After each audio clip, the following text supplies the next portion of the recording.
What we're talking about is something that actually was hugely foundational in my own spiritual growth and development, kind of going to another level. And I'm hoping you'll find it valuable as well as each of the weeks we explore some of these different ways that we can connect with God. Because we do not want to be a community of people who just come into this room or join online and just sort of watch or go through the spiritual motions. We are looking to be people who have authentic, transformational encounters with God. And we believe that's possible, not just for a certain elite. This is possible for every ordinary human being. And so in this series, we're talking about how that can happen, what that looks like. Because what I've found is there are a lot of people who are craving that. They want that kind of encounter. Even my most skeptical friends, there's still some part of them that wonders, that's curious.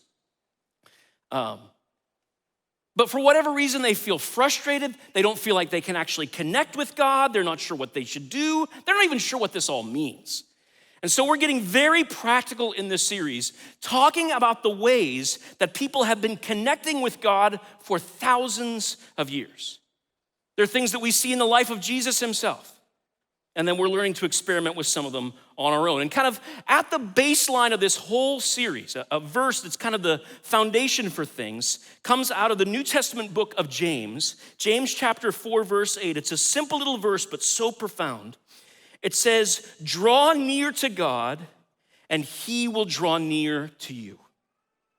If you take steps toward God, you'll begin to discover God's taking steps toward you as well. And so in this series, we're talking very practically, how do you draw near to God? How can you experience that?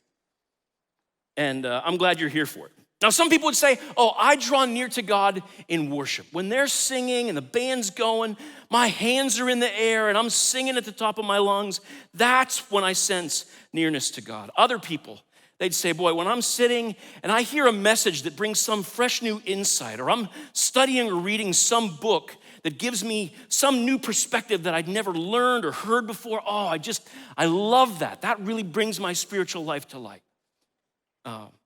Other people would say, boy, those quiet moments in the morning for me, when I get up early and I make a cup of coffee and I sit quietly when no one else is around, that silent, sacred time is so, so sweet. And then others would say, I can't sit still.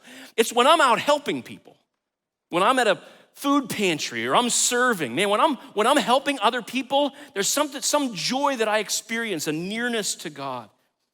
Again, others would say, no, it's a grand cathedral. And I see those stained glass and I smell that incense and I see those flickering candles. Here's the point. All of them are right. Because there's not one template, not one formula for how we draw near to God.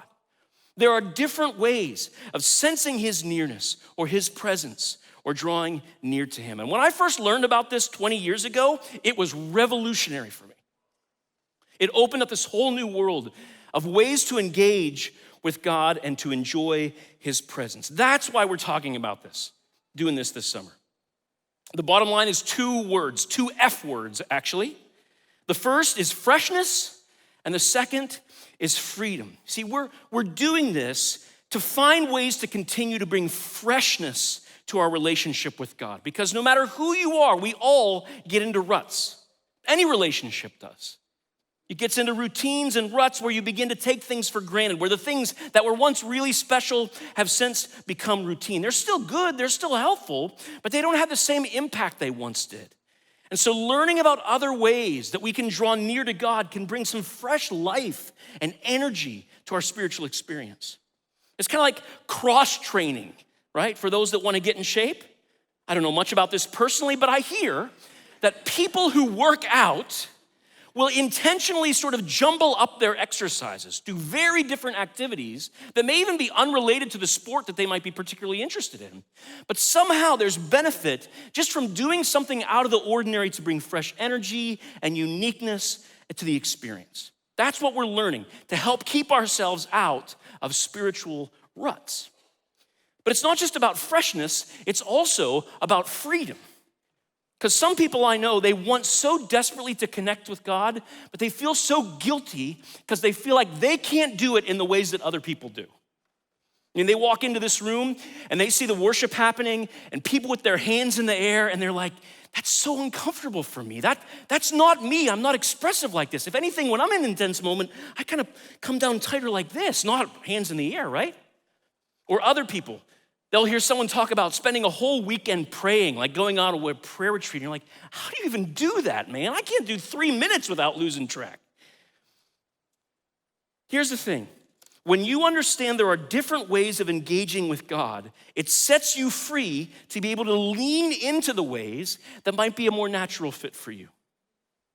And I want to be really clear about something before we go any further. I don't want you to be confused by this. I am not saying there are different ways to God.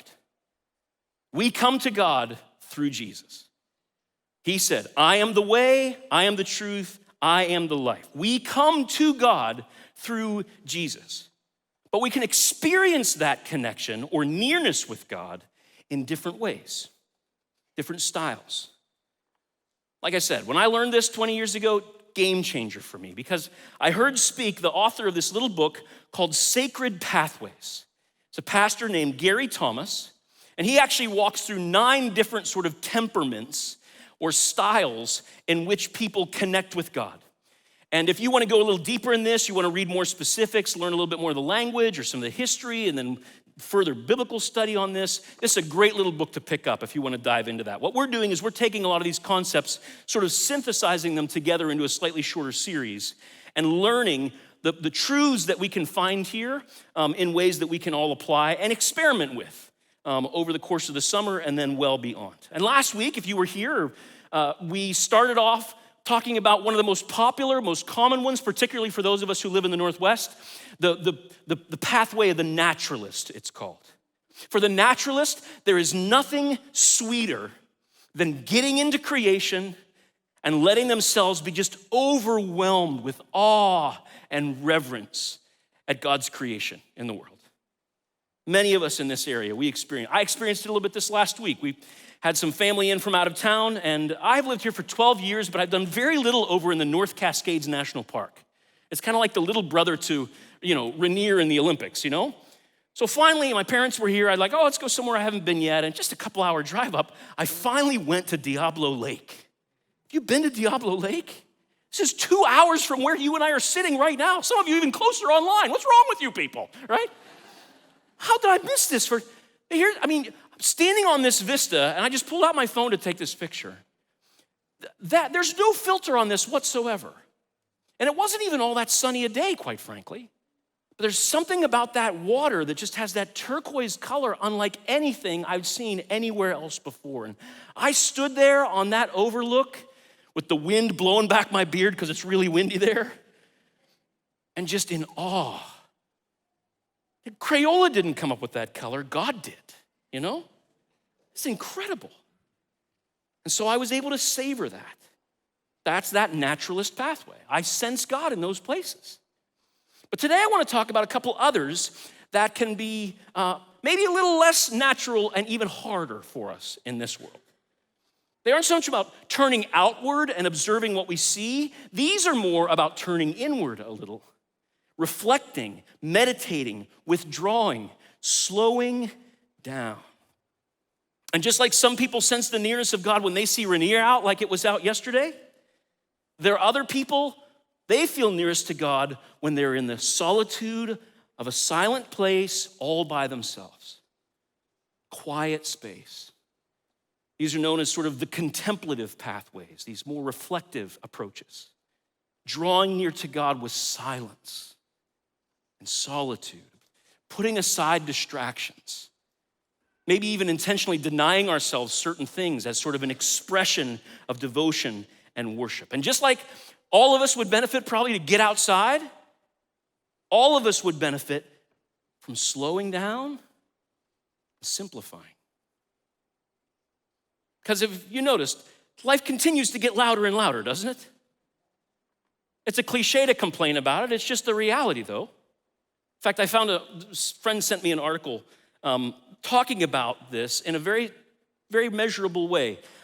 And I actually had a friend from last service that corrected me so I was more accurate in the way the decibel system works. But the volume of a fire truck siren from 1912 to 2019 had to be increased by 8 times. 8 times louder is the current siren than it was back in 1912. 100 years later, 8 times louder, because there's so much other noise it has to overcome. There's so much ambient noise that in order to hear it, it had to be elevated by a factor of 8. It's crazy to think about that. That's how loud. And forget about, just from a physical sound standpoint, that doesn't even count the number of, the information noise that's all around us and all the constant notifications and all these kinds of things, some of which I'm sure will go off over the course of this message, right? Bottom line, if we actually want to connect with God, to hear what he might have to say to us, to experience his nearness, we have to at times step away from the frenzy and the craziness to just create space to listen, to slow, to simplify. And as much as we lament how loud life is, the truth is, given opportunity to get quiet, most of us are scared. We don't do it. This is what research shows. There was a study that was done and published in the journal Science. It's fascinating, where people were encouraged to sit quietly for 6 to 15 minutes, to just do nothing. No phone, no reading material, nothing to look at. Just sit with this simple instruction: relax and think for 15 minutes. This was done at the University of Virginia.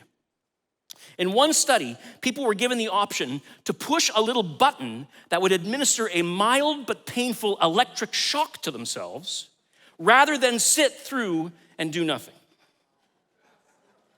Anybody want to guess what percentage of people chose to push that button?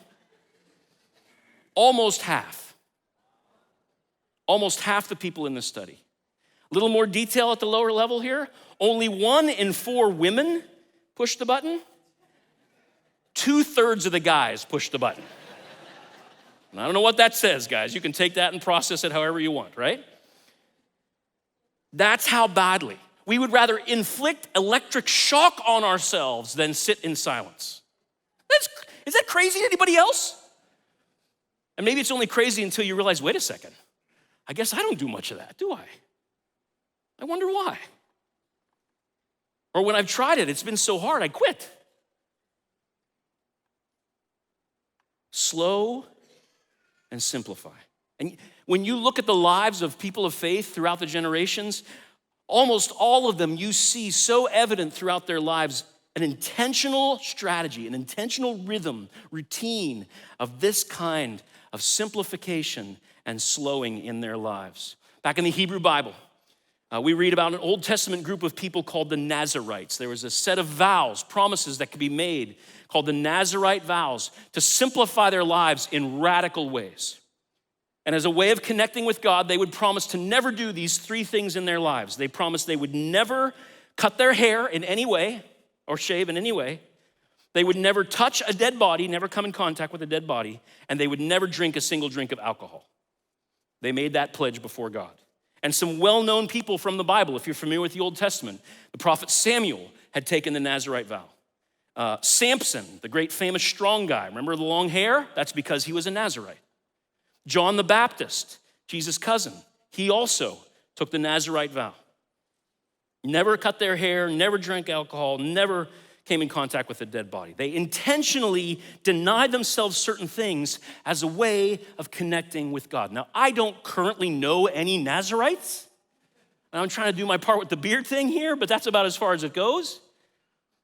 But there are plenty of people who are still taking similar approaches to connecting with God, to just slow and to simplify. A number of years ago, a friend of mine invited me to join him for a 4-day retreat at a Benedictine monastery just north of the border in Abbotsford, British Columbia. Again, 2 hours from here, maybe a little more. And this is the exterior there. It's Westminster Abbey, not to be confused with the one in London. But there are 31 monks who live here at Westminster Abbey. And as a practice, the Benedictines welcome strangers with hospitality. It's one of their rules of life. And so we were very welcomed, and for a very reasonable price, you can stay there, not just to provide a little housing, a little lodging cell where we stayed, but we also got to eat with the brothers. That's actually the dining hall where we ate. We sat at that head table at the end with the head of the monastery. We'd never talked, everyone was silent, but we sat there, and that fresco on the back is kind of a picture of the Last Supper. That was done by one of the monks who lived there. Amazing art throughout this place. And 5 times a day, we were invited to join them there in the chapel, that's the actual chapel, to pray with them. Started at 5:05 a.m., with the very final prayer service being at 7:15 at night. And their entire day is built around 2 values. Latin words, ora et labora. All that means is prayer and labor, work. That's all they do, 7 days a week, 365 days a year. And then throughout the days, have these 5 different prayer times. And they invited us to participate. They even gave us a copy of the little kind of chanting guide, the book, the song book, and we tried our hand at chanting with them. It was an amazing experience. I will spare you it right now, okay? And we turned off our phones, totally disconnected from the world, no TV, no internet, spent 4 days up there. We did some fasting when we were there, replacing our meal times with additional prayer or other Bible reading. One day it was set aside as a silent day, where literally went the entire day without speaking a word to anyone, just to have the experience of denying that impulse to want to talk and express myself, or say things, or just be quiet. Some of you are thinking, I'd like to nominate someone for one of those retreats. Do you get, I have some folks I'd like to send on a silent retreat. Tell me more, Wolfgang. Amazing experience, amazing experience. And I was very nervous about how it was gonna go because, that's like all the stuff you're used to every day, right? And it was hard at first, I won't lie to you. Because when you don't have the distractions of phones and the busyness and the small talk and all that goes with that, you know what happens? You actually wind up having to take an honest look at yourself. Really soul searching, really getting honest when you can't just run off to check social media again or go play a game or figure out Wordle or whatever it might be. In fact, one friend had challenged me with a particular section of scripture and said, here's what I'd challenge you to do when you're there. Take this chunk of text. I want you to spend a half an hour on every single verse. Just read it over and over. Focus just on that one verse for half an hour and then move on to the next one. And again, at first, I'm like, this is hard, man. I'd rather be watching Netflix, okay? Let's be honest. But then I began to discover, I began to experience, I began to sense this new calmness and peace and insights and things that began to connect. And there was just this peace that began to, friends, I'm telling you, you don't understand it if you gotta try it. This is where God meets us often, is in these quiet spaces. And the reason many of us aren't meeting him is because we're not going to those spaces. There's no mystery here at all, friends. Now again, this isn't the right one for everybody, but all of us would so benefit from just creating these kinds of settled down times. And I'll tell you, I came to love it. It was one of the most memorable weeks of my life. This forced quiet and stillness that can be challenging, but it's like cross-training for my soul and brought a whole new experience. Now, I was hesitant to tell the story because I'm not standing up here to make me, look how Wolfgang went to a monastery. Wow, man, what a super spirit. No. That's one of the that's one of the dangers of these practices, is when you're fasting or when you're going in deeper places prayer-wise, or you begin to feel like you might be a little bit better than everybody else, okay? You've met those people, haven't you? Get over yourselves if that's you, okay? Nobody's impressed. Nobody's impressed. But can I tell you, to go these places can be so powerful in your soul. You can do this, and you don't have to whisk across the border to Westminster Abbey. You can do this at home. I have friends who they have a room set aside in their house where they go for these kinds of little quiet retreats and to pray. You can do that. Habits, practices to hear the voice of God. Because it goes against that voice in all of our heads that say, don't just sit there, do something. When maybe what God is saying to some of us is, don't just do something, sit there. sit there. I want to meet you. I want to be with you. I want to touch you. I want to slow and simplify. And if you know anything about Jesus, you know these were regular parts of his life. There were big chunks of time he put aside right after his baptism and before he started his public ministry. The Bible tells us for 40 days, he fasted and went out to pray. Other times, this was just a regular part of his routine. So many examples of this, but just one to show you. Mark 1, chapter 1, verse 35. Very early in the morning, while it was still dark, Jesus got up, left the house, and went off to a solitary place where he prayed. Again and again and again, that little detail is included. Why? Because, friends, if Jesus needed to do that, maybe you do too. Just a regular part of life. And some of you hear that idea of a solitary place like that and you think, oh, that sounds like heaven. I would love that. I'm thinking particularly of you young parents right now. Oh, I'd give to have some quiet. I'm not saying it's easy. And then there's other people that are here that you're hearing solitary place, silence. That's about as close to hell as I ever want to get. You know what I mean? Like, I don't want to do that. But whether that's you or not, can I just invite you? Set aside some space to experiment with this. Create little spots where you can listen and reflect. Slow and simplify. So in this last little bit of time that I have, I'm gonna very quickly get very practical, and then we're gonna actually experience it together in a couple ways. Slow and simplify. First, slow. Intentionally set aside some time to slow down, to pull back from the frenzy. I don't know if you've noticed this, but it is incredibly difficult when you are tired and stressed to love and live patiently and live with kindness. Anybody else notice that? My ability to actually love like Jesus would have me love tanks when I am tired and frenzied and stressed. I need to create these spaces to reorient and reset.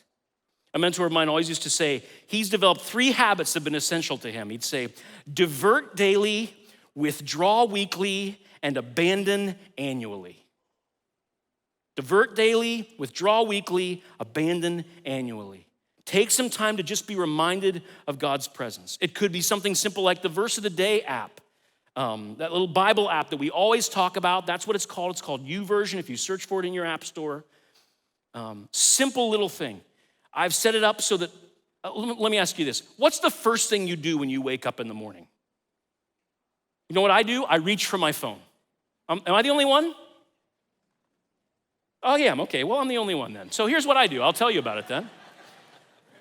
I grab my phone, I pick it up, because of course something, like massive might have happened. Uranus might have dropped out of the sky or something, right?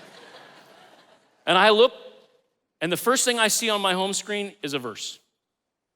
And it just reminds me, that's where I want to start my day. That little Verse of the Day thing. You can set the notification to have that pop up.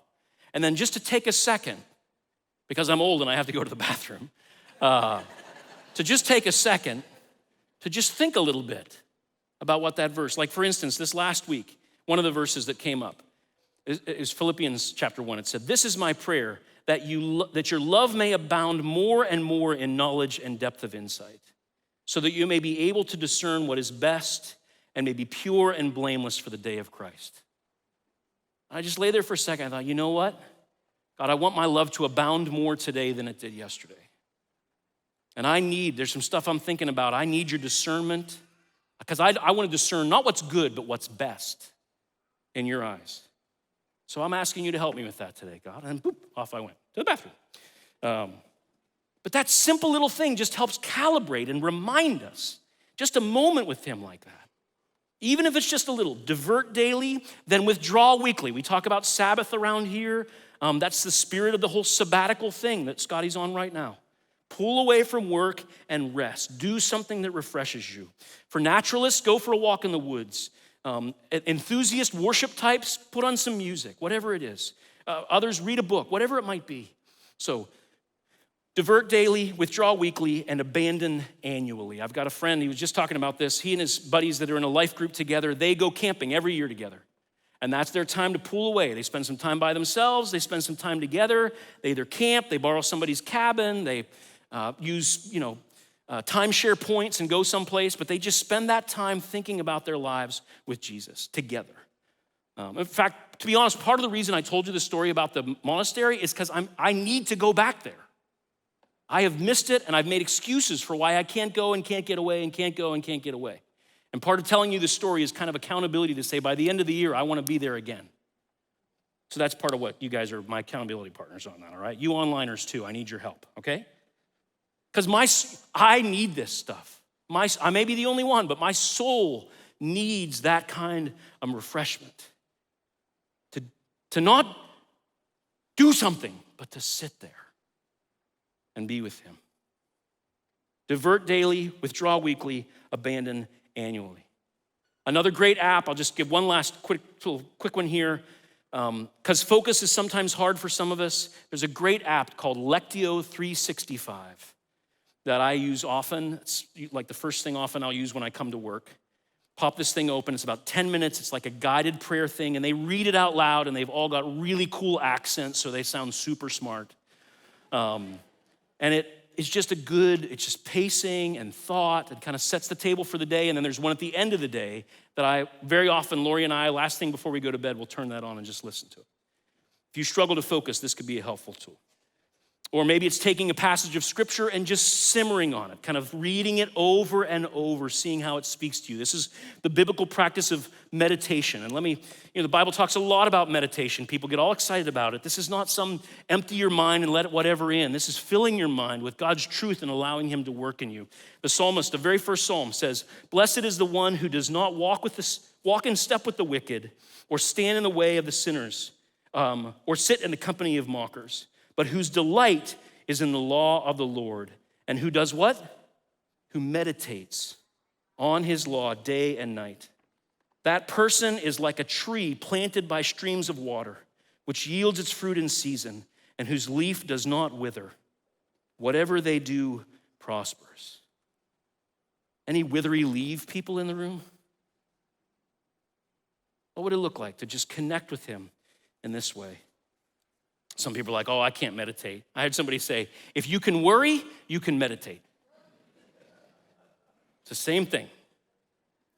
Because worry is just obsessing over thoughts that bring you darkness and steal your joy. Meditation is just bringing focus to thoughts that bring you life and fill you with joy. It's just a matter of focus. Other people, simplifying. I've got to keep moving here because I'm getting myself held up. Simplifying, intentionally scaling back things to point yourself toward God. Fasting being the best known of these. Fasting is simply choosing to set something aside and instead give that attention or energy to God. Often it's food. People will skip a meal and then give that time to prayer or to reading God's word. Others will do longer periods of fasting. Friends that have done 40 days, longer times. There's great guides on that we'd happy to help you with. And it's not about weight loss or anything like that. It's about reminding ourselves that we need spiritual sustenance just as bad as we need physical sustenance. Remember what Jesus said when he was fasting: "Man shall not live by bread alone, but on every word that comes from the mouth of God." My heart, my soul needs food just as bad as my body does. If you're medically able, maybe consider choosing a meal in the next week or two to fast. Instead, use that time to read from one of the Gospels or to use one of the apps that I've suggested. Or maybe you fast in other ways. Maybe you choose, today I will leave my phone in the drawer. And I won't take it with me to work. I won't take it anywhere. I'll just leave it alone. That will probably be harder for most of us than the food thing. Or I'll go an evening without turning on TV or any of the streaming services.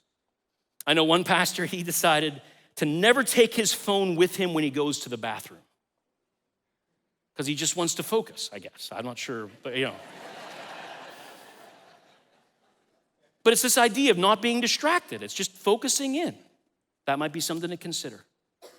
We could talk about ways to do this for a long, long time, but I want to give us a little space to experience it, okay? So we're going to do two things together. First, we're going to try some silence. Just to be quiet and to remove distractions. And I'm I apologize, we do not offer the option of electric shock to get out of this. You're here with us. You'll have to endure it. Slow and simplify. So what we're gonna do is we're gonna carve out a minute together to do that. And so to get us ready, just get yourself in a position that's comfortable so you don't have to shuffle around. But do stay, including those of you joining us online. If there's any way you can turn off whatever side noise there is, or let's sort of set our heads for this a little bit. Pause and be still. Lord, we long to hear from you better, but we don't find it easy. And I thank you that you long for this too. So we will pause and be still. We will breathe slowly. Recenter our scattered senses upon your presence here with us today. And to get us ready for this, if you find your mind drifting or a baby cries or a phone alert goes off, just use this rhythm to re-engage. Just for me, I use this way, breathing in, sometimes just silently prayer, Lord, fill me with your Spirit. And then exhale, cleanse me with your grace. You breathe in, fill me with your Spirit. And you exhale, cleanse me with your grace. You can use that to keep your mind focused and see maybe God wants to say something to you today. So we want to give you this next moment to just have that time with him. Just 1 minute. We'll watch the clock so you don't have to. And it begins now.